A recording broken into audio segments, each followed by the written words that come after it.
Hello and welcome to another Looney Tunes review video. If you are new to the channel, make sure you subscribe to follow my journey to review all 1000 Looney Tunes shorts, and give this video a like as well. So this is a review for Rhapsody Rabbit, and with me today are my fellow piano playing rabbits, I suppose, Austin Kelly and Manny Cruz. Say hi. Greetings and salutations. Hi, very glad to be here for one of Friz Freleng's best, one of Bugs Bunny's best. You know, I mean, this one's a hit on all of those, really. So this is Rhapsody Rabbit, released in 1946. It's the 487th in the series, and it's directed by Friz Freleng. You can find this on the Looney Tunes Gone Collection Volume 2 DVD set and on HBO Max. Now, a lot of you would have seen this one, but in case you haven't, or if you're more familiar with that other piano cartoon, which we'll discuss in a few moments' time, Bugs is putting on a show, playing Franz Liszt, and he has to contend with a few distractions like coughs and, well, a mouse.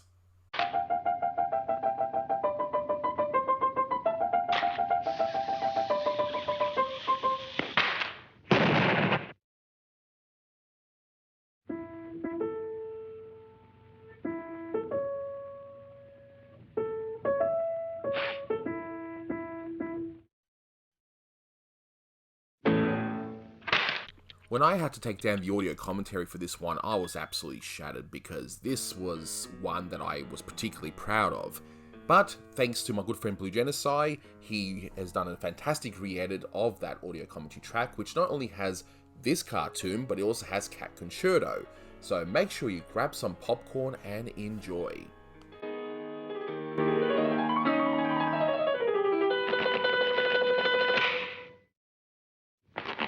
This is how I prepare for commentaries, by the way. I remove all my gloves and, you know, prepare myself for this at the computer keyboard in any case. But, boy, there's a lot to talk about with this one. And, you know, in fact, we'll probably end up going over. You ain't just whistling Dixie! The musical notes in the back there, Manny, is that accurate to what this would be? Because it looks like they're just using the same thing. To an extent, because, again, I'm not a piano player. I only played it for a few years. But this particular piece, and it was originally written for piano, and it was later orchestrated by Franz Liszt as well as Franz Doppler. It is very, very, very difficult to play. And I've looked at the sheet music, and what you see there is pretty close to an extent. It's an insanely difficult piece. I mean, obviously, I know this one he's starting to play right now is the very famous beginning of Hungarian Rhapsody number 2, Franz Liszt. For those of you that don't know Franz Liszt, not Franz Liszt, as Bugs will say later on in the short. Who? Franz Liszt. Never heard of him. Wrong number. Was a Hungarian composer. He was pretty much the rock star of his time. He was a virtuoso, an amazing pianist and composer. And he helped pioneer the recital itself. And I always loved the beginning of this short. My training is primarily in classical music, and I've had those moments where you're on stage, I'm not a piano player, I'm a singer, but you're ready to go, and all the concentration that you need when you're about to sing.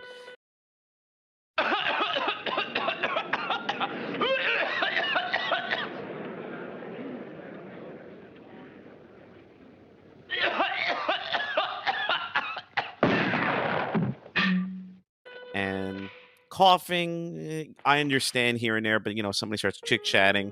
Or, of course, in our modern day and age, you're about to sing or the orchestra's about to start playing or whatever, and then you hear some obnoxious ringtone because some knucklehead forgot to shut off his or her phone. And, I mean, it's not very lawful for me to pull out a pistol and shoot him, but that part always cracks me up in particular. There's two distinct sections of the Hungarian Rhapsody. So this is the first part, the slower, more dramatic part. And it's going to go on to the faster part in a bit. But this particular part right here, I've always loved this one.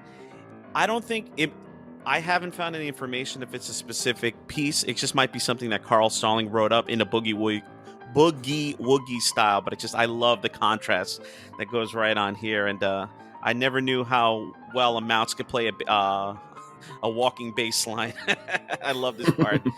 And then in the moment, as they go right to should be middle C. You hear the very familiar chopsticks that every second grader likes to play on the piano, and then followed very appropriately by taps, usually played on a trumpet or another brass instrument, but here it's decided to be played on the piano. And Very sad indeed.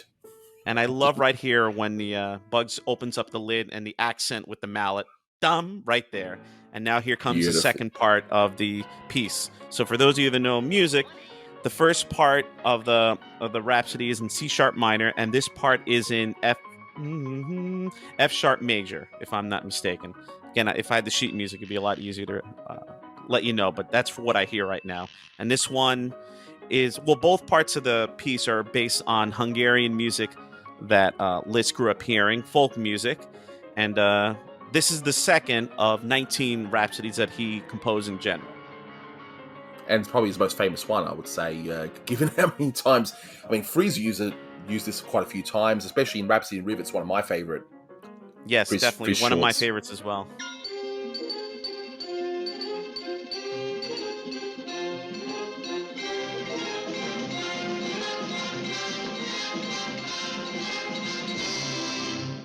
But one thing that does fascinate me, though, is how very, very shortly, once you see Bugs actually looking at the sheet music, he's getting ready, and then the mouse, of course, ends up showing up Bugs that he's a better piano player. If you freeze frame that, you'll notice some really weird wordings, and you can see it even better in this HD version with the extra detail. I'll show you when it comes up. I think it even says something like boogie woogie in it, and a few other just random things. Clearly, there were in-jokes that make no sense. Oh yes, like spaghetti, slow poker. It's a really good one to freeze frame on. So I didn't notice it until I watched it yesterday. I've heard that the pianist that actually did the playing in this cartoon was struggling at a few points. And here we go. This is my favorite bit. With the lady. And if you want to know the difference between DVD and a HD version, let's just say if you pause it on that moment in HD, you'll see some extra details, and I won't go any further than that. And clearly the artist had a good attention to detail. Okay, we'll leave it at that, I think. Bugs has yellow gloves in this cartoon, and I just love the whole big controversy that came out with the recent Looney Tunes cartoons and everybody freaking out. Oh my goodness, he has yellow gloves. Oh, that's not original. It's like Elmer's Pet Rabbit, and now I got another one, Rhapsody Rabbit, to add fuel to the fire of those that think they know what they're talking about, but they don't. It of course, has a big controversy because there's a similar cartoon called the Cat Concerto, which is a Tom and Jerry cartoon that ended up winning the Oscar over this cartoon, among others. What can you tell us about the history behind those two cartoons? Sure. So basically, there are people online. Thad K comes to mind. He wrote a few articles, or at least one, on the matter. Eric Goldberg talks about it in his Cat Concerto commentary. But no matter how much research you do, and no matter how many people discuss the matter, I don't think we'll ever have a definitive answer, or even just a definitive basic account of what happened concerning Cat Concerto and Rhapsody Rabbit, just because there's so much misinformation out there. There's not enough documentation to prove anything, and most people that talk about it are going off of anecdotes and things that could very well be wrong and not true in any way. But I have looked at the different sources, and I think I can say for certainty that at least a few basic things did indeed happen. So, at one point in the mid-1940s, MGM and Warner Brothers simultaneously were working on two different cartoons that involved one of their star characters going onto a stage playing the Hungarian Rhapsody No. 2 and having their plans thwarted by a mouse who's, trying to sleep in the piano or lives in the piano, and everything screws up. Now, at one point, Rhapsody Rabbit and Cat Concerto, as they were both being known, the Warner cartoon and the MGM cartoon respectively, were shown at the Oscars to see if they would be able to go up for nomination. And I can't remember off the top of my head, but I think Friz Freleng's recollection was that a coin was flipped to see which cartoon would go first, and the MGM cartoon was screened first, and everyone thought it was a big hit. Then Rhapsody Rabbit went on, and everyone thought Friz was the imposter, and everyone got mad at him. So Cat Concerto was nominated and Rhapsody Rabbit was not. Now, if you look at the articles by, Thad K and all the other historians, the general consensus is that it's just a coincidence. But I do think the documentation survives to prove that Rhapsody Rabbit pre-existed Cat Concerto in some way. But I can't put this controversy to rest or to sleep or anything like that, sadly, because I just don't have the information or the confidence to say that one pre-existed the other or one came before or after the other. But I think we can all agree that they are great cartoons, each and every one of them. I think it's mainly a coincidence that these two cartoons were just made roughly at the same time with the exact same premise, and and of course a lot of details will be lost to time. It's an interesting question, and people who know me as a big Friz Freleng defender actually ask me this a lot. So I personally like Rhapsody Rabbit a lot more. And I do have my set of biases. I'm a big Virgil Ross fan, for one thing, and Virgil was he did a lot of great work on this cartoon, and he did a lot of great drawings later on in his life around some of the scenes he animated. And actually, when I visited the Warner Brothers studio, I was actually able to see a few of Virgil's drawings done during the production of Rhapsody Rabbit. And also, I grew up with the Spotlight Collection Volume 2 DVD, which had this one on, and I watched it constantly again and again. So I do prefer Rhapsody Rabbit. I do love Cat Concerto, though. Like I said, I think they're both great cartoons. I just think that Rhapsody Rabbit is a little more interesting. I feel like Tom and Jerry cartoons kind of blend in together in my mind, no matter, where you put them or where they go or what they do. And as a side note, I do want to say, Joe Barbera always said that, when he was making a case for, Cat Concerto came before Rhapsody Rabbit, he was saying that it made more sense for Tom and Jerry to be, fighting against each other, but it didn't make sense for Bugs to be fighting against this random mouse. Well, that makes sense, but what is Tom doing, like playing the piano in this, random concert hall of all places when, it's been established that he's a house cat? I just thought that was interesting, to throw, a little bit of fuel into the fire, but, I prefer Rhapsody Rabbit more, just a little. I'm not the first person to raise this point, and I think it does make sense thematically. The Cat Concerto does make more sense because by 1946, Tom and Jerry's been around for 6 years. It was already an established series. You already had the cat and mouse duking it out against each other, whereas Bugs is going against a mouse that would never show up again. However, with that being said, me personally, I prefer Rhapsody Rabbit. I love MGM cartoons. I like Tom and Jerry, but you can't go wrong with Bugs. And just for me, the timing of the jokes, the style of jokes that Friz Freleng employed in this one, to me, they come across as being funnier. But again, if you want to think of it from what makes sense more, you could argue that the Cat Concerto would make more sense based on what was already happening in the series.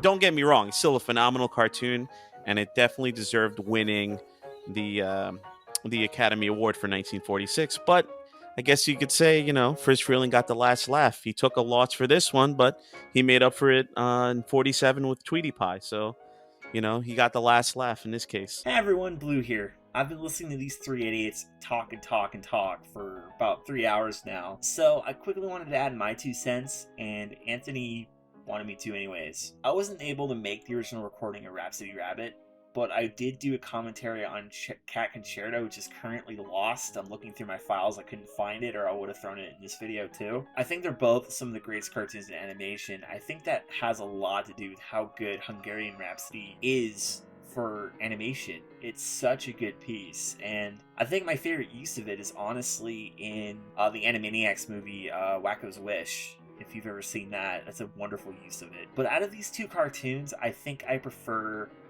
Cat Concerto. Both of them are wonderful. The only thing about it is I think the gags work just that little bit more because Tom and Jerry are such a good duo and Bugs and Random Mouse really aren't. But yeah, that's pretty much my only thoughts. I'm dipping back out. I really wish I was able to make it for this conversation, but I really wasn't. So hope you guys like the edits. Thanks. Subscribe to Blue Genocide. Now, as for my thoughts on this short, this one is a childhood favourite of mine. I had it on a VHS compilation tape of Bugs Bunny, which had this, Racketeer Rabbit, Hold the Line Please, Acrobatic Bunny, and quite a few others. And I also had the Tom and Jerry sets, which included Cat Concerto. And even at a young age, I noticed that they were very, very similar, but I love both. I think they're both fantastic cartoons, and I think each short shows the strength of their respective production units doing them. So, of course, you got Friz's timing in Rhapsody Rabbit, and you've got the wonderful, playful gags in Cat Concerto, done by Hanna-Barbera. So, in terms of rating, I'm giving this one a 9.5 out of 10. This one is basically a masterpiece. It's just a simple idea, it's a whole lot of fun, and I confirmed that Austin Kelly would give this one a 10 out of 10, and Manny Cruz a 9 out of 10, and the same for Blue Genocide as well.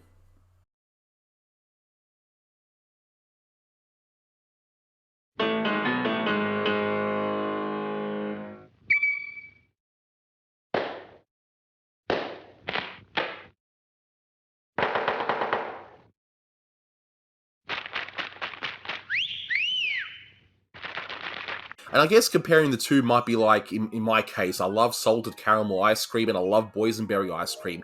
I just happen to prefer salted caramel ever so slightly, but I love them both. I think that's probably the way I would put it. This is definitely one of my favorite Warner Brothers cartoons. I have a slight, not too much bias, towards musical cartoons. This one and Rhapsody and Rivets are definitely two of my favorites and two of the best the studio ever made. And one last thing, too. I will say I got to admire both Bugs and Tom's skills. I mean, they were concert pianists, and then later on they became conductors.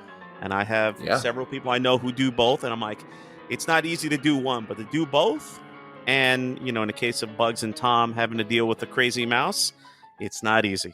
Warner Brothers is very proud of Rhapsody Rabbit. I know that. I mean, whenever you go to like an art of exhibit that Warner's is holding, they always have a lot of pieces from Rhapsody Rabbit in particular up. There were a lot of limited edition cells in the animation renaissance in the 90s based around Rhapsody Rabbit. And Jerry Beck's 1,000 Greatest Cartoons book, 50 Greatest Cartoons book, voted on by 1,000 animation historians and fans, mentions Cat Concerto and Rhapsody Rabbit both. He praises them both a lot. I think he thinks they're both great. So I think they're both great cartoons. The controversy is very confusing and it's got a muddled history behind it. But, in any case, I think we can just, look at the Tom and Jerry and say, it's a great cartoon. It's got some great gags. I think we can look at the Rhapsody Rabbit. We can say it's a great cartoon. It's got some great gags. I don't prefer one over the other. I just think, they're both great. I love them all. They're all great. But we'll wrap it up there. So thanks very much for listening, guys. And until next time, take care. See ya. Adios.